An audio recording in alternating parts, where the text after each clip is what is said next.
Hola a todos y bienvenidos a este video en el que hablaremos de campo magnético y fuerzas magnéticas. Hasta el momento en el curso nosotros nos hemos ocupado solamente de la parte eléctrica, pero cuando hablamos de fenómenos electromagnéticos también es necesario tener en cuenta la parte magnética de la que empezaremos a hablar hoy y de la que estaremos hablando hasta el final del curso. Arrancaremos entonces definiendo un nuevo campo que es el que va a ayudarnos a modelar toda la parte magnética, que es el que llamamos el campo magnético. El campo magnético normalmente lo vamos a anotar con una letra P mayúscula, como aparece aquí. Aunque en este capítulo no nos vamos a preocupar por las fuentes de campo magnético, es importante tener en cuenta que en la naturaleza conocemos dos fuentes de campo magnético. La primera es una fuente intrínseca, es decir, una fuente de campo magnético natural que está en el spin de las partículas elementales, básicamente de electrones, protones y de neutrones. Este spin de los electrones, por ejemplo, se revela o lo podemos ver en una forma macroscópica en los imanes. Entonces, aquí lo que mostramos es básicamente cómo serían las líneas de campo magnético en un imán. Fíjense que las líneas de campo magnético no salen ni entran a ningún lado, sino que son líneas cerradas, son trayectorias cerradas.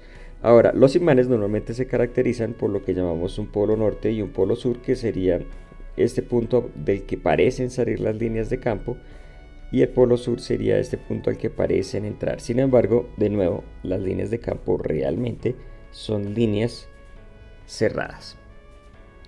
En una forma análoga hay otra forma de producir campo magnético a partir de cargas en movimiento. Estos son corrientes. Nosotros sabemos que una corriente son cargas en movimiento. Entonces, por ejemplo, si yo tengo un cable enrollado en esta manera y a ese cable le hago circular una corriente, entonces esa corriente va a producir un diagrama de líneas de campo que fíjense que es idéntico o muy parecido al que produce un imán.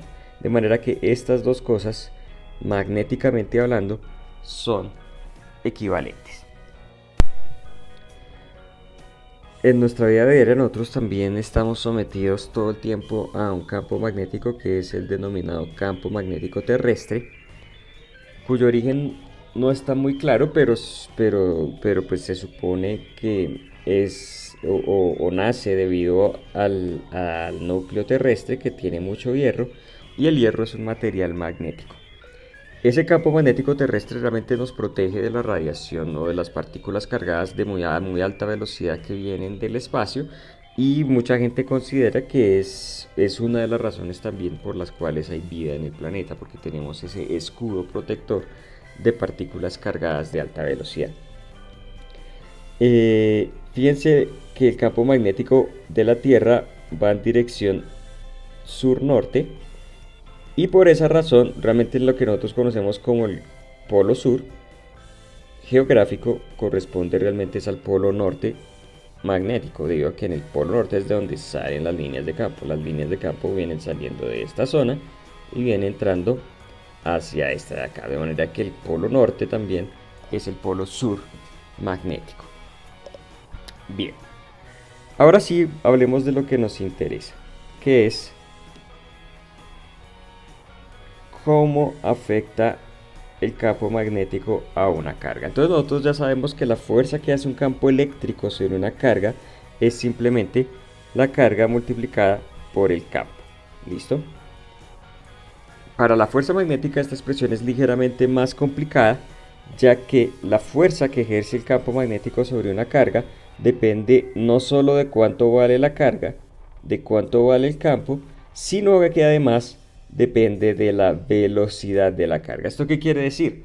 Que son cargas en movimiento las que producen campo magnético y son cargas en movimiento las que sienten el campo magnético. Una carga en reposo no siente ninguna fuerza debido al campo magnético. Bien, este producto de acá es un producto cruz que de aquí en adelante en el curso va a aparecer muchísimo. Toda la teoría magnética está basada en productos cruz. De manera que les recomiendo a ustedes revisen mucho cómo aplicar la regla de la mano derecha para calcular el producto cruz, porque lo vamos a estar utilizando demasiado. Hay muchas formas de calcular, de utilizar la regla de la mano derecha. Aquí en este dibujo vemos una de ellas graficada, pues la representación gráfica de una de ellas, en el que yo tengo el producto velocidad, cruz campo y obtengo entonces en la dirección del vector fuerza. Recuerden que el vector fuerza, debido a esta expresión de acá, es un vector que debe ser perpendicular a la velocidad y perpendicular al campo magnético. Siempre imagínense cuando tengan un problema, ustedes tienen el vector velocidad, el vector campo magnético, ellos forman un plano y el vector fuerza es entonces un vector perpendicular a ese plano. Aquí hay una cosa importante y es que el vector fuerza, si yo calculo la magnitud de este producto cruz aquí, entonces esto me va a dar, perdón, aquí hace falta un valor absoluto para la carga, ya que estamos hablando solo de la magnitud del vector fuerza. Entonces es el valor absoluto de la carga por la magnitud del producto cruz, que es la magnitud de la velocidad. Como no le pongo flecha, ya entendemos que estamos hablando de la magnitud del vector campo magnético y el seno del ángulo que forman los dos vectores, velocidad y campo magnético. Practiquemos un poco la regla de la mano derecha para entender que en este caso, por ejemplo en este dibujo que tenemos aquí, si esta es la velocidad, este es el campo magnético, entonces la fuerza es un vector, en este caso, que entra hacia el plano del tablero. Recuerden las convenciones vectoriales, aquí las vamos a utilizar mucho. Cuando yo dibujo esto, es un vector que entra, y cuando dibujamos esto, eso es un vector que sale del plano del tablero. Otra consecuencia importante, como la velocidad es perpendicular a la fuerza todo el tiempo, la fuerza siempre es perpendicular a la velocidad, entonces podemos concluir que la fuerza magnética no hace ningún trabajo. Recuerden que para que haya trabajo tiene que haber una componente de la fuerza en dirección de la velocidad. Aquí eso no pasa. ¿Eso qué quiere decir? Que la fuerza que produce el campo magnético siempre es una fuerza perpendicular a la velocidad, es decir, es una fuerza que produce desviaciones. Yo hago girar las partículas cargadas con un campo magnético, sin embargo, yo no puedo acelerar partículas cargadas con campos magnéticos. ¿Listo? Esa es una consecuencia importante. Cuando yo tengo, por ejemplo, un acelerador de partículas, yo utilizo campos eléctricos para acelerarlas y utilizo campos magnéticos para cambiar su dirección. Esa es una consecuencia importante de esta expresión para la fuerza. Ahora, ¿de dónde salió esta expresión? Pues eso es un resultado completamente experimental. Es a partir de experimentos que se llega a esa fórmula de ahí. No hay una razón básica por la cual la fuerza magnética deba ser de esa forma. Es simplemente como es. Listo. Vamos ahora a hablar de las líneas de campo magnético. Como este es un dibujo muy similar al que ya les había mostrado, de nuevo aquí tenemos un imán que tiene un polo sur, un polo norte, del que parecen salir las líneas, el polo sur al que parecen llegar las líneas. Sin embargo, es claro que esas líneas de campo magnético siempre son trayectorias cerradas. El significado de la línea de campo magnético es exactamente el mismo que para las líneas de campo eléctrico, es decir, el campo magnético siempre es tangencial a la línea, como se muestra aquí, y entre más cerquita estén las líneas unas de otras es porque mayor es la magnitud del campo. Obviamente en un imán el campo magnético más grande está precisamente dentro del imán, y a medida que nos separamos, pues el campo magnético pierde fuerza. Aquí mostramos otros tipos de líneas para otras configuraciones. Esto es un imán en tipo C. Estas son las líneas de campo que produce una corriente en un cable normal. Fíjense que son círculos alrededor del cable. Aquí está la convención que hacía, si dibujamos eso en un plano, entonces aquí está saliendo el campo magnético y aquí está entrando. Estas son las líneas de campo que produce una espira de corriente. Llamamos una espira de corriente a estos cables que forman trayectorias cerradas. Y esto es lo que produce un solenoide, que es básicamente un cable enrollado múltiples veces y extendido así. ¿Qué es lo que quiero que nos quede claro de esta parte? Que siempre, y eso es un resultado también de nuevo experimental, siempre las líneas de campo magnético en un sistema son trayectorias cerradas.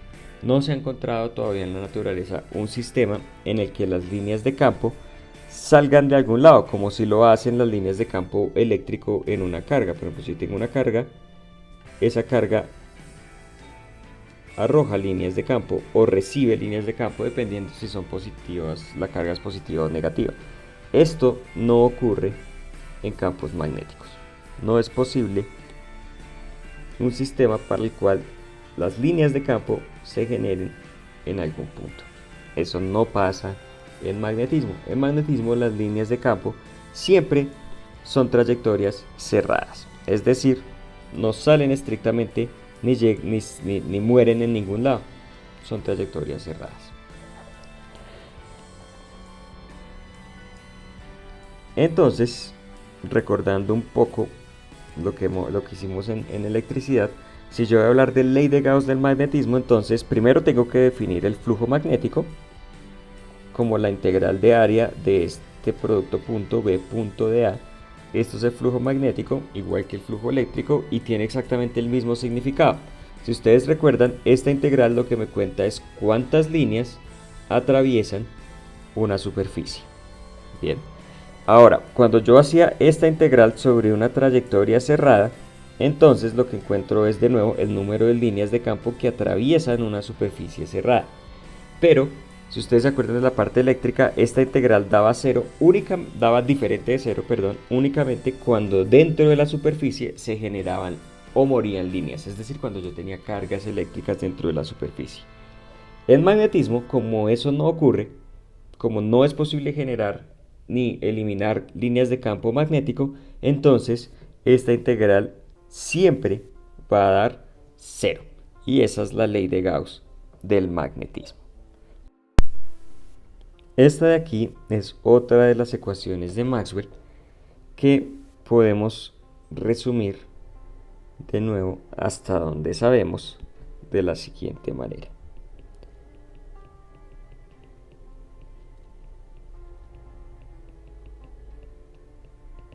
Entonces, recuerden que la primera ley de ecuación de Maxwell es básicamente la ley de Gauss.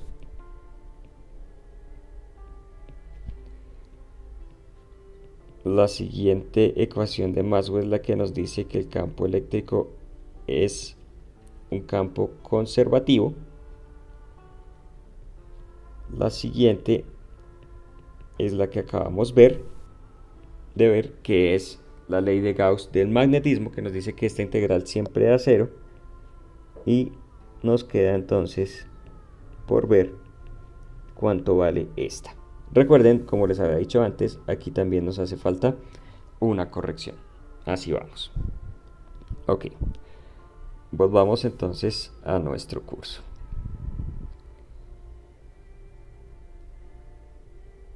Vamos a ver entonces qué ocurre cuando yo tengo una partícula cargada metida en un campo magnético uniforme. Ojo con esta suposición de acá. El campo debe ser uniforme, si no esto no ocurre. Entonces, fíjense, supongo que ustedes tienen una partícula cargada que inicialmente se mueve con cierta velocidad v. Bien, ahora, ojo que el campo magnético aquí, de acuerdo a nuestra convención, está todo el tiempo entrando hacia el tablero. ¿Listo? En la dirección del tablero. Aplicando nuestra regla, vamos a suponer que la carga es positiva, para que no se nos cambien las direcciones. Si la carga es positiva, entonces el vector fuerza va siempre en la dirección del vector velocidad cruz campo magnético. Escribamos aquí solamente por recordar, la fuerza es igual a la carga multiplicada por la velocidad cruz campo magnético. Aquí hay que hacer una precisión. Recuerden que si la carga es negativa, entonces ustedes deben primero hacer el producto cruz de la velocidad y el campo, y cuando multiplican por la carga negativa, entonces les da que la fuerza no va en la dirección del vector velocidad cruz campo, sino que va en la dirección contraria. Recuerden que multiplicar un vector por un número negativo es cambiar su dirección. Entonces por eso suponemos que la carga es positiva. Si la carga es positiva, entonces la fuerza va en la dirección del vector velocidad cruz campo, que si ustedes hacen el producto cruz, velocidad cruz el campo que va hacia adentro, entonces les va a dar un vector hacia arriba. por favor, de nuevo, verifiquen que entiendan ese proceso de hacer el producto cruz, es bastante importante. Listo.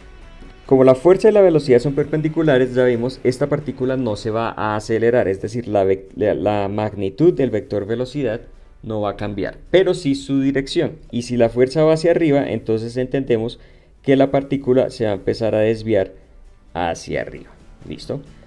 En un instante adicional, en un instante después, esta sería la configuración, esta es la velocidad, de nuevo hacemos velocidad cruz campo, esta es la fuerza y entonces de nuevo tenemos que el vector fuerza trata de hacer que la partícula se desvíe en esta dirección. Tiempo más adelante, esta será la posición de la partícula, esta es la velocidad, de nuevo hacemos velocidad cruz campo magnético y esta es la fuerza. Digamos que esta es una forma bastante burda de demostrar que la trayectoria de esta partícula va a ser una trayectoria circular. ¿Cómo sabemos que es una trayectoria circular? De nuevo, la fuerza es siempre perpendicular a la velocidad, la magnitud de la fuerza es siempre constante y la magnitud de la fuerza va siempre hacia el centro de ese círculo. Entonces sabemos que es una trayectoria circular. Cargas en movimiento en campos magnéticos uniformes producen trayectorias circulares. Ahora, yo puedo saber cuál es el radio de la trayectoria.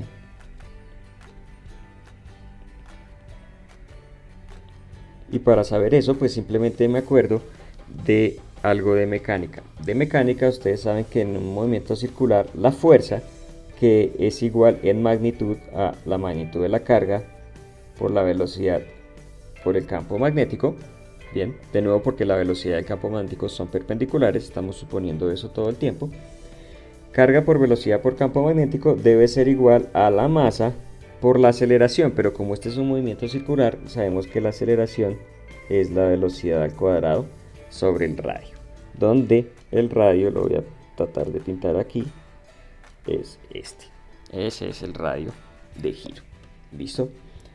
Entonces yo puedo despejar de aquí y saber que el radio de giro es igual a la masa por la velocidad al cuadrado sobre la carga, el campo y la velocidad. Y simplificando, pues eso nos queda masa, velocidad sobre carga por campo. Bien, ese es entonces el radio de la trayectoria.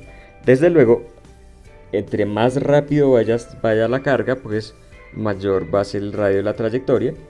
Entre más masiva, más pesada sea la carga, mayor va a ser el radio de esa trayectoria, porque más difícil va a ser cambiar su movimiento. Entre más grande sea la carga, mayor va a ser la fuerza, entonces más pequeño va a ser el radio. Y entre más grande sea el campo magnético, de nuevo, mayor va a ser la fuerza y más pequeño va a ser el radio. Listo. Yo me podría preguntar también cuánto se demora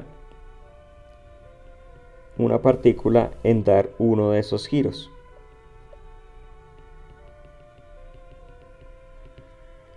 ¿Qué sería el periodo de oscilación? ¿Cuánto se demora la partícula en hacer un giro? Y para saber eso, pues yo simplemente hago la distancia que se recorre durante un giro dividido la rapidez con la que se hace ese giro.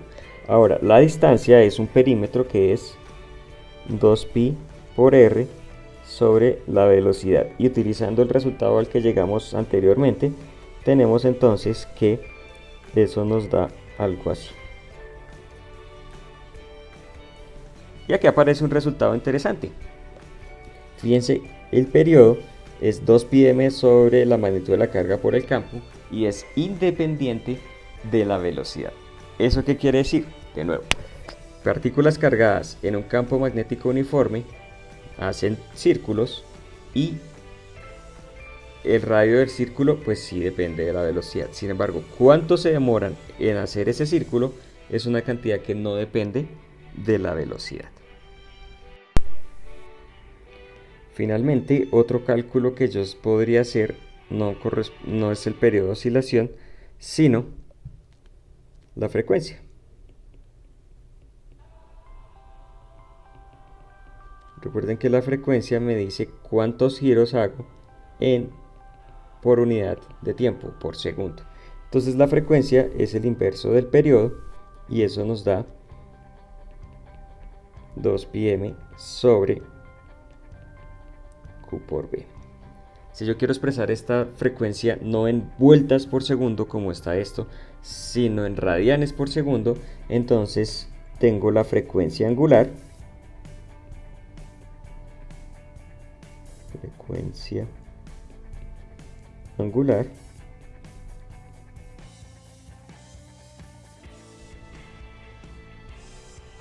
a esto se le llama frecuencia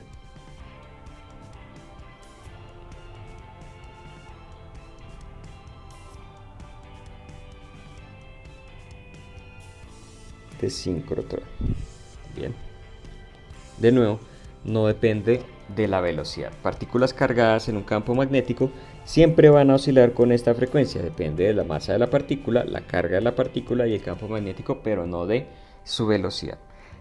Este nombre sincrotrón se utiliza es porque con esta frecuencia yo puedo generar radiación. Es decir, si yo tengo partículas cargadas oscilando con esta frecuencia, entonces esas partículas cargadas van a emitir luz y la frecuencia de la luz que emiten es precisamente esa frecuencia con la que están oscilando. Ese es el principio de funcionamiento. Por ejemplo, si yo quiero generar radiación de cierta frecuencia, entonces puedo utilizar partículas cargadas en este campo magnético de manera que la frecuencia con la que oscilan es precisamente la frecuencia de radiación que quiero. Ese principio se utiliza, por ejemplo, en hornos microondas. Cuando yo quiero generar la radiación de un horno microondas en esa frecuencia de microondas, entonces utilizo el campo magnético adecuado y lo genero. Ok. Ahora, esto que hicimos fue suponiendo todo el tiempo que la velocidad y el campo magnético eran perpendiculares. En el caso más general, sin embargo, la velocidad y el campo magnético no son perpendiculares y entonces el análisis es ligeramente diferente. Entonces, veamos. Entonces, miremos este dibujo. Aquí el campo magnético está siempre dirigido a lo largo del eje X y la velocidad es un vector que no necesariamente está en la dirección ni perpendicular ni paralela al campo magnético. Está así. Bien. Ahora, yo ese vector velocidad siempre lo voy a poder descomponer en una componente perpendicular al campo y una componente paralela al campo. Bien. Recordemos entonces que si la velocidad es paralela al campo magnético, entonces no hay fuerza magnética porque la fuerza es velocidad cruz campo. Si la velocidad es paralela o antiparalela al campo, esa componente no va a sentir fuerza. Entonces, esta componente paralela de la velocidad no va a sentir fuerza magnética y por lo tanto no va a modificarse, va a ser constante porque no siente ninguna fuerza. La componente perpendicular al campo, en cambio, es la responsable de la fuerza que hace que la partícula cambie de dirección. En consecuencia, esta componente de aquí va a estar cambiando de dirección, mientras que esta se mantiene constante. ¿Qué trayectoria se va a formar? Entonces se va a formar una trayectoria en espiral. ¿Sí? Fíjense que si ustedes combinan los dos movimientos, combinan un movimiento circular con un movimiento con velocidad constante, entonces terminan con un movimiento en espiral. Con esta velocidad constante y esta velocidad cambiando todo el tiempo de dirección. Ahora, para hacer todos los cálculos que hicimos, entonces el radio de giro va a ser el mismo que teníamos antes, salvo que ahora la componente de velocidad que contribuye al radio de giro es solamente la componente perpendicular, la que siente la fuerza. ¿Listo? Pero, de manera análoga, fíjense que la frecuencia de oscilación va a ser exactamente la misma. Como es independiente de la velocidad, este caso va a tener la misma frecuencia, de manera que este sistema también va a radiar luz con la misma frecuencia que el sistema anterior. La única diferencia es que aquí adicionalmente va a haber un movimiento horizontal, en este caso a lo largo del eje X. Muy bien. Listo.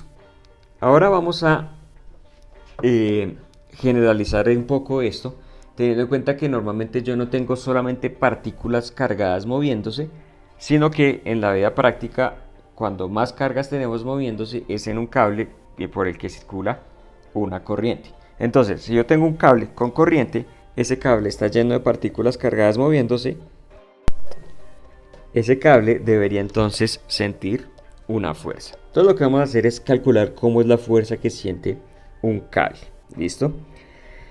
Entonces, tenemos aquí una sección de cable. Fíjense que vamos a suponer que esa sección de cable es infinitamente pequeña, es un pedacito de cable realmente. ¿Para qué necesitamos hacer esa suposición? Porque necesitamos suponer que el campo magnético es uniforme. ¿Listo? Si el campo magnético no es uniforme, pues ya vamos a tomar el caso más general, pero vamos a arrancar en el caso sencillo, en el que el campo magnético es uniforme. Entonces, este pedacito es tan pequeñito que así el campo magnético esté cambiando de un lugar a otro en el espacio, a lo largo de este pedacito de cable se puede tomar como constante. ¿Listo? Entonces, la longitud del pedazo es dl. Tenemos una corriente circulando en esta dirección. Eso quiere decir que en este cable los electrones se mueven en la dirección opuesta y, como ya lo explicamos, suponemos que ellos se mueven con una velocidad más o menos igual a la velocidad de deriva. Ahora, tomemos este electrón. Para este electrón, la fuerza magnética sobre ese electrón, pues la calculamos con la ecuacioncita que ya vimos. Para un electrón la carga es menos E, entonces ojo con este menos, es importante tenerlo en cuenta. Carga menos E por la velocidad, que en este caso es la velocidad de deriva, este vector, cruz el campo magnético que le estamos aplicando al cable. ¿Listo? Ahora, si yo quiero calcular cuál es la fuerza total que siente este pedazo de cable, entonces yo necesito saber cuántos de estos electrones se están moviendo en este cable de aquí, en esta sección de acá. Eso es, entonces, que la fuerza total, y lo escribo como un pedacito de fuerza porque es un pedacito de cable, el pedazo de fuerza que siente el cable es igual al número de electrones libres moviéndose dentro del cable multiplicado por la fuerza que siente cada electrón. Ahora, el número de electrones libres, acuérdense ustedes, lo sacábamos utilizando un parámetro n, que es la densidad de electrones libres del material. Recuerden que ese n depende del material del que estemos hablando. Si yo sé el material, entonces yo sé cuánto vale n y yo sé que el número total de electrones libres va a ser la densidad de electrones libres multiplicado por el volumen del cable, que es igual al área de la sección transversal multiplicado por la longitud. ¿Listo? Ahora, esto va multiplicado por la fuerza que siente cada electrón, que es, de nuevo, menos E por velocidad de deriva cruz campo magnético. Bien. Listo. Ojo con esto. La fuerza que siente cada electrón, de acuerdo con esto, es un vector que va hacia dónde. Si yo hago el vector velocidad cruz campo magnético, velocidad de deriva cruz campo magnético, de nuevo practique la regla de la mano derecha, ese producto cruz es un vector que da hacia afuera del tablero. Bien. Ahora, la fuerza es menos E por ese vector. Cuando yo lo multiplico por este menos, ese vector cambia de dirección de manera que la fuerza, en este caso, es un vector que va hacia adentro del tablero. ¿Listo? O hacia adentro de la pantalla, debería decir yo más bien, en este caso. En todo caso, cuando yo hago esta multiplicación del número de electrones por la fuerza, pues no estoy cambiando la dirección del vector. Entonces, la fuerza que siente el cable también debe ser un vector que va hacia adentro del tablero. Bien. Listo. Entonces, vamos a hacer un pequeño truco para cambiar la componente vectorial. Es decir, la componente vectorial aquí es este producto cruz, velocidad cruz, campo magnético, y la vamos a cambiar. Y para eso vamos a cambiar de puesto a este vector, a este dl con este bd. Quiere decir, vamos a volver vector el dl y vamos a volver escalar el vector velocidad de deriva. Bien. Para hacerlo, entonces tengamos en cuenta lo siguiente. El vector velocidad de deriva va hacia allá, hacia la derecha. ¿Listo? Aquí hay un menos. El vector menos velocidad de deriva es un vector que va hacia allá, es decir, en la dirección de la corriente. Vamos a hacer la siguiente definición. Cuando vamos a definir el vector dl como un vector que, ¿qué? Pues obviamente un vector que mide lo que mide el cable, dl, pero como es vector, la dirección que le vamos a asignar siempre, y esto es completamente general, cuando estemos calculando fuerzas sobre un cable, el vector dl es un vector que siempre va a ir dirigido en la dirección de la corriente. Entonces, el vector dl y el vector menos velocidad de deriva son vectores que van en la misma dirección. Entonces, cuando yo haga menos velocidad de deriva cruz b, que me da hacia adentro, y haga dl cruz b, entonces nos vamos a dar cuenta que es un vector que va exactamente en la misma dirección. dl cruz b también va hacia adentro. Entonces, cuando yo hago este cambio, no estoy haciendo ninguna modificación importante en la ecuación, el resultado va a ser el mismo, y entonces lo que hago es cambiar el vector menos velocidad de deriva por el vector dl, y el resultado entonces es este de aquí. ¿Para qué hice ese truco? Para que afuera del producto cruz me quede este escalar, n por a por e por velocidad de deriva. Y si ustedes se acuerdan, este término de acá no es más que la corriente en el cable. Esa es la definición de corriente, o el cálculo que habíamos hecho antes para la corriente. ¿Eso qué quiere decir? Que el vector df, o el pedazo de fuerza que siente este pedazo de cable, es igual a la corriente. Desde luego es proporcional a la corriente. Entre más grande sea esa corriente, mayor va a ser la fuerza que siente ese cable debido a un campo magnético, multiplicado por este producto cruz dl cruz b. ¿Listo? Y por dl cruz b. Ahora, si yo quiero saber la fuerza total que siente el cable, entonces la fuerza es la integral de esto, que esto es una integral de línea, pero fíjense que es una integral de línea un poco rara porque yo estoy integrando es un producto cruz, pero pues así es. La fuerza es igual a la corriente multiplicada por la integral de dl cruz b, donde esta integral es una integral de trayectoria y es simplemente la trayectoria que me describe el cable sobre el cual estoy calculando la corriente. Esta expresión es completamente general y fíjense que esto sirve para casos en el que el campo magnético es o no uniforme. ¿Listo? ¿Por qué? Porque estoy integrando sobre el dl, y para cada valor de dl aquí yo voy a tener en cuenta el campo magnético que tenga, y así tengo en cuenta si el campo magnético es uniforme o no. ¿Listo? Bien, esta expresión de acá la podemos simplificar un poco y hagamos eso aquí. Para lo que viene vamos a necesitar la expresión simplificada, y eso se simplifica en dos casos. Uno, si el campo es uniforme,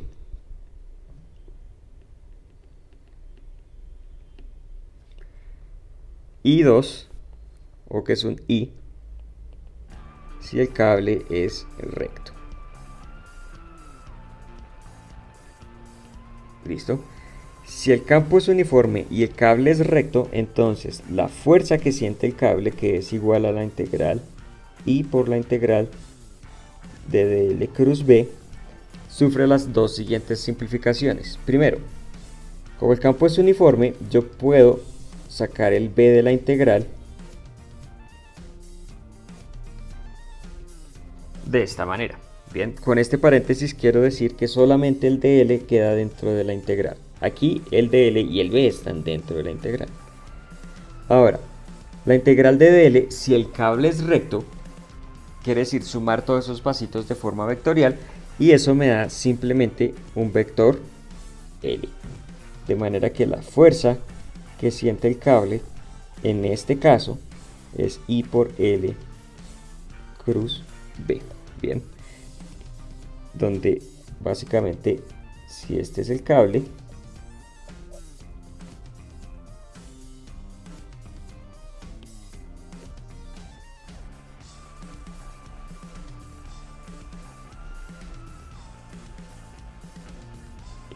si este es mi cable, si aquí va una corriente I, si aquí hay un campo B, este de aquí hasta acá será el vector L. Y la fuerza es entonces I por L cruz B. Muy bien. Así encontramos entonces la fuerza sobre un cable cuando el campo es uniforme y el cable es recto. Bien. Veamos ahora un efecto interesante que es muy importante para entender cuál es el efecto de los campos magnéticos sobre las cargas y las corrientes. Vamos a suponer una espira de corriente. Entonces esta definición es nueva, pero entonces la idea es la siguiente. Fíjense, este cable de corriente es un cable que me forma o para el cual la corriente forma una trayectoria cerrada. Cuando eso pasa, entonces yo hablo de una espira de corriente. ¿Listo? La trayectoria no necesariamente tiene que ser circular, no tiene que ser cuadrada como está acá, simplemente es una trayectoria cerrada. Entonces, cuando hay una trayectoria cerrada, hablamos de una espira de corriente. Y vamos a suponer entonces que esa espira de corriente está en presencia de un campo magnético B, que en este caso va a lo largo del eje Z y que es un campo magnético uniforme. Muy bien. Listo. Y yo quiero calcular la fuerza y el torque que hace el campo magnético sobre ese sistema. Bien. Entonces, para hacer el cálculo muy sencillo, básicamente lo que voy a hacer es esta espira que la supuse cuadrada, la voy a separar en 4 partes. Una de estas, 2, 3 y 4. ¿Listo? Es decir, vamos a separar esa fuerza que siente ese cable, la vamos a separar en 4 secciones y al final sumamos la fuerza sobre cada una de esas secciones. A ver qué nos da. ¿Listo? Entonces arranquemos y para cada sección debemos hacer el producto cruz. Recuerden, la fórmula que estamos utilizando, como estas secciones son rectas y el campo es uniforme, la fuerza sobre cada sección yo la voy a escribir como corriente por el vector L de cada sección multiplicado por el campo magnético. Hagamos entonces ese cálculo y arranquemos con esta sección de aquí. ¿Listo? Entonces, para esta sección el vector dl viene siendo este vector de aquí hasta acá. Hagámoslo completo. Este es el vector L. Bien. Ahora, el vector campo magnético es un vector que va hacia arriba en dirección del eje Z. Este es el vector campo magnético. Entonces, o que este dibujo está en 3 dimensiones, cuando ustedes hacen L cruz B, entonces encuentran que la fuerza es este vector que va a lo largo del eje Y. Esa es la fuerza para esta sección de allá. De manera análoga, si yo tengo en cuenta el vector L para la sección opuesta, que sería este de aquí hasta acá, este sería el vector L en este caso. El campo magnético, de nuevo, es un vector que va hacia arriba. Entonces ustedes hacen L cruz B y el resultado va a ser un vector fuerza que va en este sentido de acá, en dirección del eje Y, pero en este caso es negativo. Bien. Por otro lado, tomemos ahora una de las laterales. Si arrancamos desde aquí, por ejemplo, vemos entonces que el vector L es un vector, no lo voy a pintar completo que ya queda demasiado largo, pero el vector L es un vector que va en esta dirección. Este sería el vector L. Cuando yo hago este vector L cruz el campo magnético, entonces hacemos L cruz B. Eso nos da un vector F que va en este caso en dirección del eje X. Bien. Y de manera análoga, entonces, yo veo que si hago esta fuerza aquí, entonces este es el vector L o la dirección del vector L. Hago ese vector L producto cruz el campo magnético, entonces hago L cruz B. Eso nos va a dar un vector F que va en la dirección negativa del eje X. Bien. Entonces, fíjense lo que ocurre acá. Cuando yo sumo estas 4 fuerzas, la fuerza total sobre el sistema, ¿cuánto va a dar? Exactamente. La sumatoria de fuerzas es 0. ¿Qué quiere decir eso? Que esta espira de corriente debido a ese campo magnético, pues no va a intentar desplazarse hacia ningún lado. No va a sentir una aceleración porque la fuerza neta es cero. Sin embargo, hay algo que sí no es cero y es el torque, ¿sí? Si ustedes se dan cuenta, así como está esta espira, esa espira va a tender a girar en este sentido. En el sentido, digamos que si lo vemos desde aquí, desde esta zona, nosotros veríamos que esa espira va a tender a girar en el sentido de las manecillas del reloj, debido básicamente a esta fuerza de aquí y a esta fuerza de acá. Bien. Entonces, hagamos ese cálculo. Calculemos ahora el torque. Voy a quitar un poco cosas de aquí para poder seguir trabajando sobre este dibujo. Listo. Recuerden ustedes cómo se calcula el torque. Aquí estamos todo el tiempo recordando muchas cosas de física mecánica. El torque debido a una fuerza F es igual al producto cruz, y fíjense que hasta eso cuadra, magnético es todo con productos cruces y el torque también. Torque es igual a R cruz F, donde este R es un vector que se mide desde el pivote, si este sistema tiene algún pivote, y si no tiene un pivote, entonces ese torque, ese R se mide desde el centro de masa del sistema. Como esta espira no tiene ningún pivote natural, entonces vamos a medir esos R's exactamente desde su centro de masa, que en principio es esta parte, la zona central. ¿Listo? Bien. Entonces, si yo quisiera calcular el torque que hace esta fuerza F, entonces yo debo definir el vector R como un vector que va desde el centro de masa hasta el punto donde se aplica la fuerza, que es aquí. Entonces este sería mi vector R. Voy a simplemente hacer aquí una extensión del vector R para que nos demos cuenta que este ángulo, que es el que forman el vector R y el vector F, es precisamente este ángulo phi que aparece acá. Es este mismo. ¿Listo? Muy bien. ¿Cómo hacemos el cálculo del torque? Entonces, el torque que hace esta fuerza de aquí en magnitud, bueno, primero calculemos hacia dónde va este vector de aquí, hacia dónde va este producto cruz. Cuando hacemos R cruz F, nos damos cuenta que ese producto cruz es un vector que va en dirección Y. Bien. Practiquen allá su producto cruz. Recuerden que para hacer el producto cruz ustedes deben poner siempre los dos vectores arrancando desde el mismo punto. Entonces ustedes más o menos tienen algo así. Este es R, este es F, este es el ángulo phi, y entonces el torque es un vector que va hacia adentro del tablero. Bien. Muy bien. Ahora pasémonos a el otro lado, es decir, calculemos el torque que hace esta fuerza acá.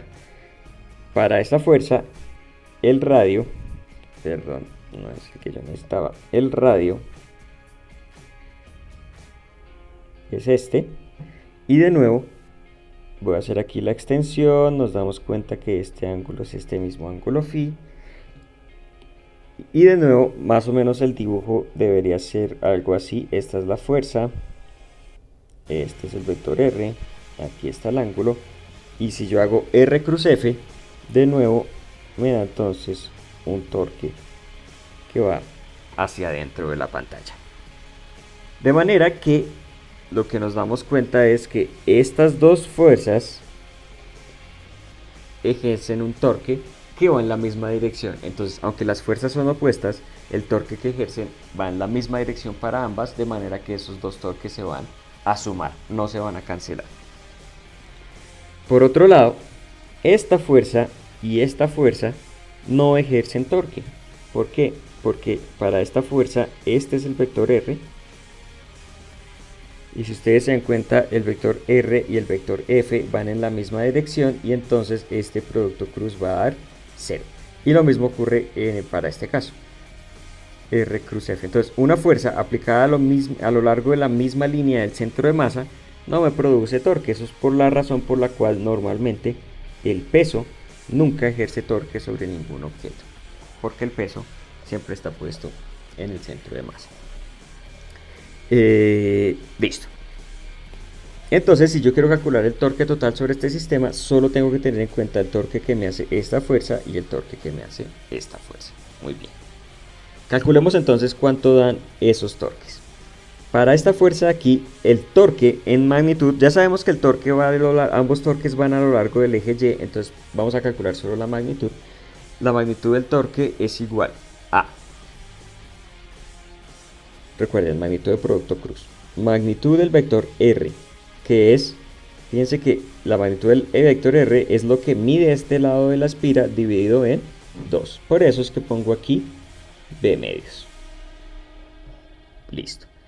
Magnitud de la fuerza, eso es corriente, parece la corriente, multiplicada por la magnitud del largo del cable, que en este caso es esta longitud de aquí, que es la longitud A, básicamente el ancho o el alto del cable. Entonces aquí aparece A.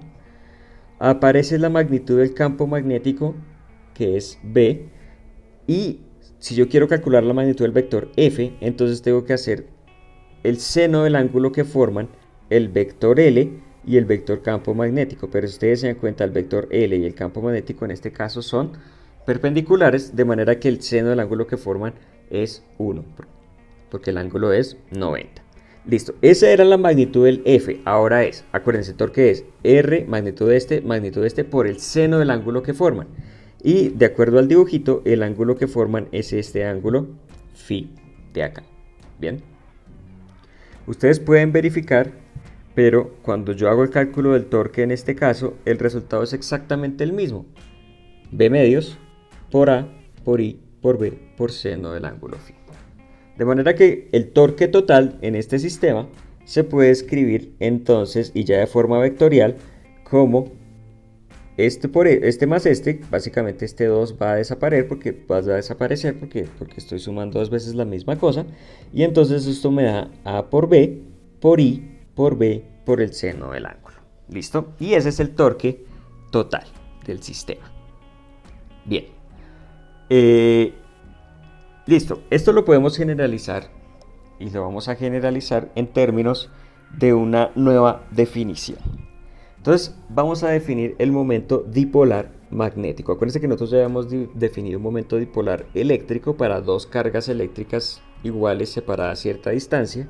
Ahora vamos a hacer lo mismo, vamos a definir un momento dipolar magnético, pero entonces el momento dipolar magnético se define para espiras de corriente. Entonces, ojo con lo siguiente.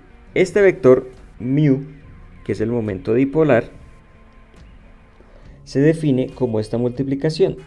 La corriente multiplicado por el vector de área. Y este vector de área tiene exactamente el mismo significado que el vector de área que utilizábamos cuando hacíamos las integrales de flujo. Es decir, el vector de área es un vector que es perpendicular al plano de la espira. Bien. Perpendicular al plano de la espira. Y además, su magnitud pues es el área de la espira. En este caso, ¿cuánto es el área de la espira? Pues es A por B. Entonces el vector área es un vector que mide A por B y que es perpendicular a la espira. Ahora, aquí hay que hacer una pequeña aclaración para que no nos vayamos a confundir luego. Supongamos que esta es mi espira de corriente. Listo, vamos a ponerle ejes a esto para que no nos confundamos luego. Supongamos que este es el eje X, este es el eje Y y este es el eje Z. Listo. Y esta es una espira de corriente cuya corriente circula en esta dirección. Bien.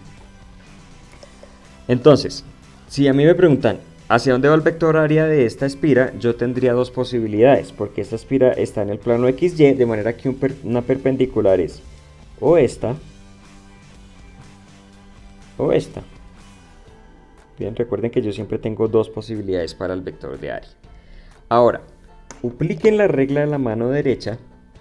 Básicamente, utilicen sus dedos para la punta de los dedos para girar en esta dirección en la que gira la corriente. Es decir, utilicen sus dedos y pongan digamos, los 4 dedos, no el pulgar, sino los otros 4, y háganlos girar en ese sentido.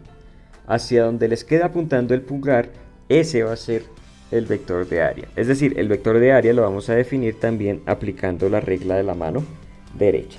Y en este caso, entonces, queda claro que el vector de área debe ser entonces el que va hacia arriba. Perdón, este dibujo aquí.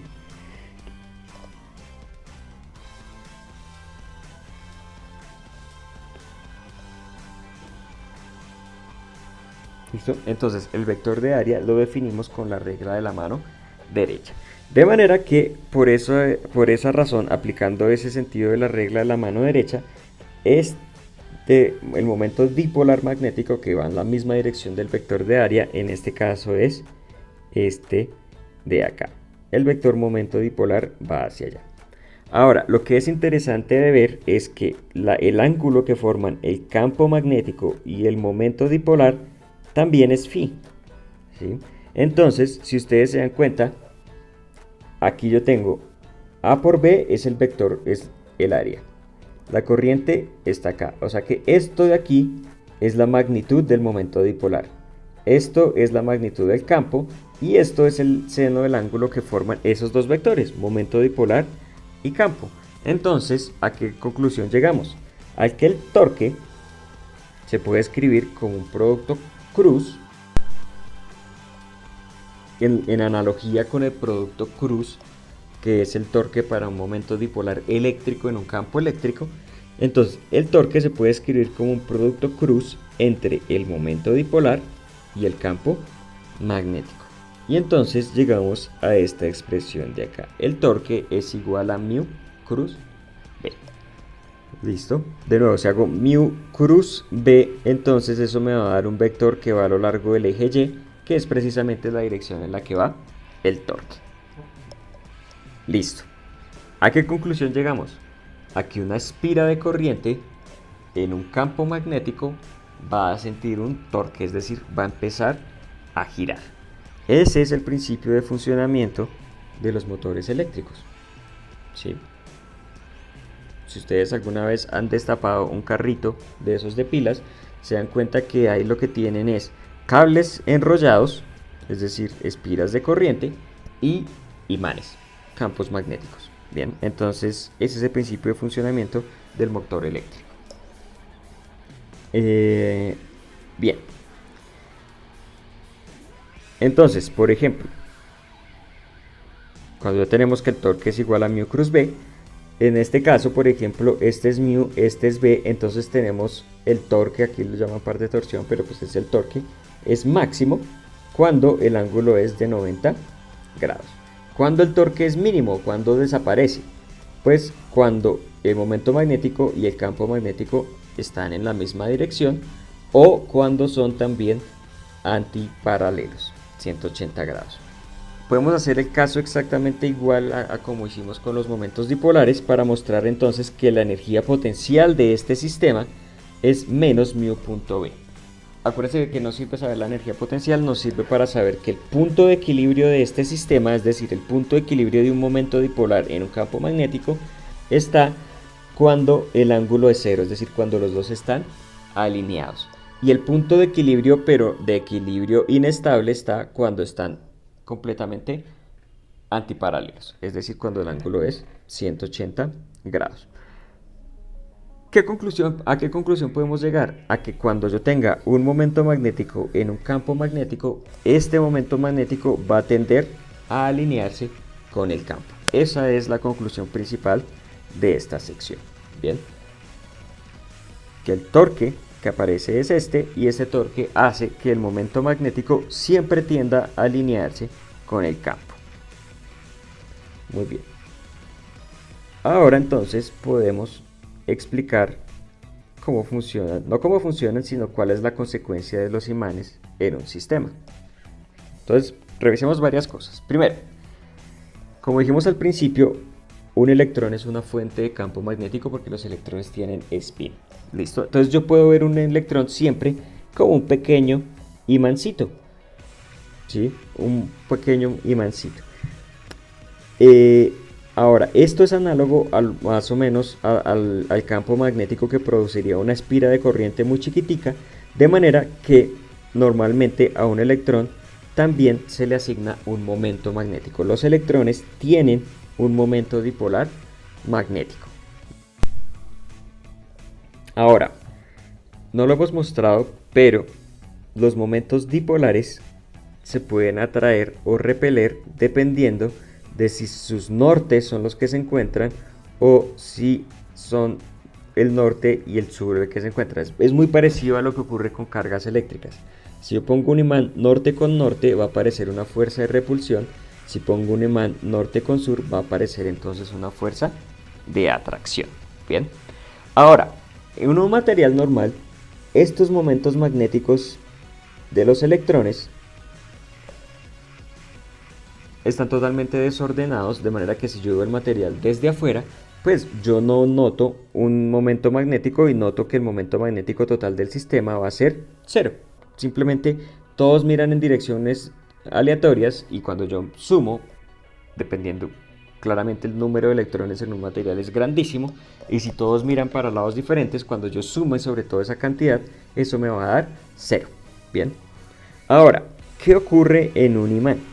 En un imán lo que ocurre es que hay una interacción entre electrones, de manera que unos poquitos, no son todos los electrones del sistema, sino realmente son unos poquitos que están muy relacionados con esos electrones libres, los que se pueden mover. Recuerden que los que se pueden mover también son unos poquitos, pero si esos electrones en un átomo y en otro se empiezan a hablar, que es lo que ocurre en un imán, para tener su momento magnético alineado en la misma dirección, entonces en un imán lo que yo voy a tener es cierto ordenamiento de momentos magnéticos. Y yo lo que veo eso macroscópicamente, cuando yo lo veo por fuera, pues yo lo que veo es que el imán tiene un momento magnético grandototote. Y ese momento magnético es el que me produce un campo.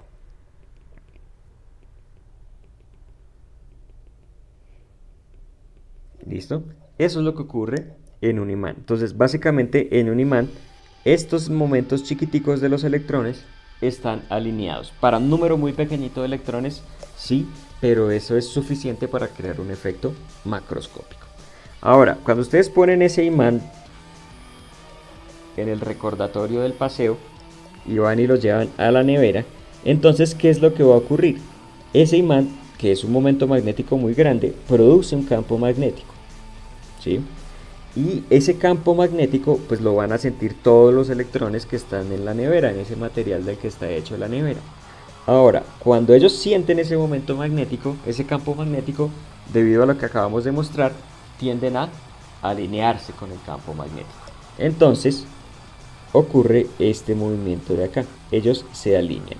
Y cuando se alinean, entonces, es lo que uno dice que la superficie se volvió imán o se imantó, es simplemente que aparece un momento magnético aquí en la nevera también.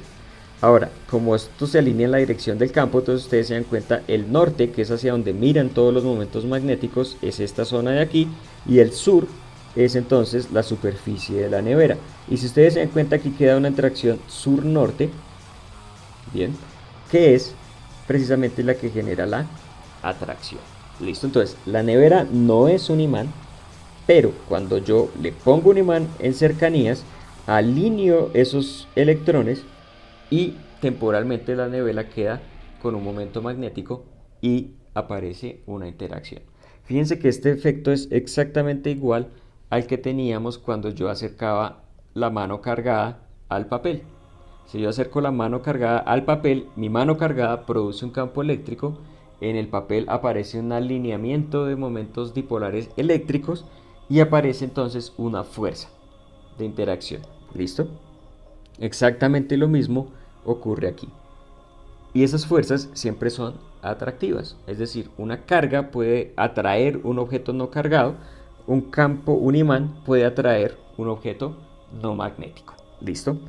Desde luego, si yo quito el imán de la nevera, esto inmediatamente va a volver a esta zona de aquí porque no hay nada que mantenga este ordenamiento. Esto vuelve así y la nevera entonces vuelve a su estado normal. Muy bien, eso es entonces todo lo que tiene que ver con este capítulo de campos magnéticos y fuerzas magnéticas. Nos vemos entonces en clase para realizar algunos ejercicios.